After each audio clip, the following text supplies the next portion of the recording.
Owner అయిన శ్రీ గులాబ్ కొఠారి గారికి, చిత్ర పరిశ్రమ అతిరథ మహారథులందరికీ,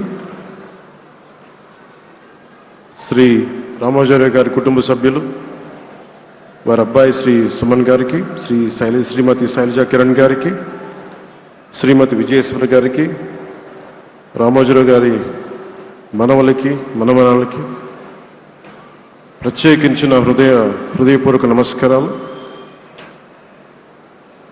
ముఖ్యంగా ఆయనతో పాటు వెన్నంటే ఉన్న ఆయన ఈనాడు పత్రికా కుటుంబానికి, జర్నలిస్ట్ కుటుంబానికి,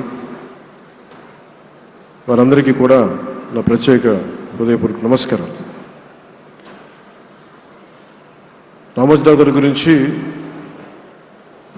అందరూ చెప్పిన దానికంటే కూడా నాకు నా పర్స్పెక్టివ్లో, నా అనుభవంలో నేను చూసిన రామోజీరావు గారిని మీ కొద్ది సంఘటనలు పంచుకుంటాం.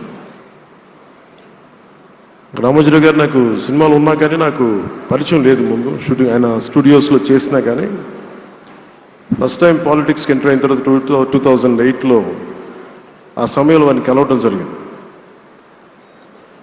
ఆయన మాట్లాడిన విధానం చాలా నిక్కచ్చిగా, ప్రజల పక్షపాతం. ఆయన మాట్లాడుతున్నంతసేపు నాకు మైండ్లో ఒకటే అనిపించింది, మనసులో జర్నలిస్టిక్ వాల్యూస్ని కాపాడటానికే ఆయన ఉన్నాడు.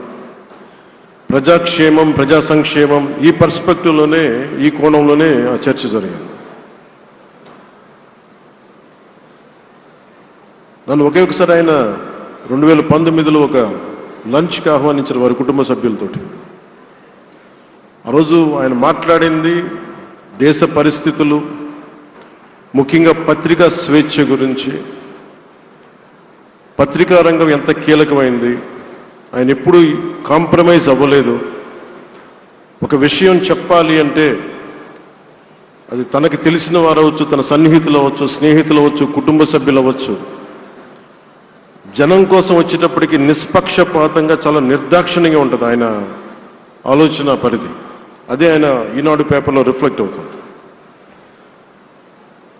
నేను చాలాసార్లు అనుకునేవాడిని, ఒక వ్యక్తికి ఇంత, ఆయన ఆ రోజు లంచ్ తర్వాత కూర్చున్నప్పుడు ఆయన మాట్లాడుతుంటే ఆయన వేదనని నేను చూశాను. ఆయన నలిగిపోతున్నారు. నిజంగా పత్రికా స్వేచ్ఛ ఎంత అవసరం దేశానికి, ప్రజాస్వామ్యానికి ఎంత కీలకమైంది, అది ఆయన చెప్తుంటే ఆయన ఆవేదన నాకు అర్థమైంది. అలాంటి వ్యక్తి మీద ఎన్ని రకాల ఇబ్బందులు పెట్టారో మనందరికీ తెలుసు. ఒక పేపర్ ఒకటే నడపటం చాలా అది కష్టసాధ్యమైంది. కానీ దాంతోపాటు ఆయనకి నష్టపోవడానికి, జనరల్గా అలాంటి విలువలు, కమిట్మెంట్ ఉన్నవాళ్ళు మిగతా వ్యాపారాలంటే ఆయన్ని అన్ని రకాలుగా దాడులు చేయడానికి చాలా తేలిక.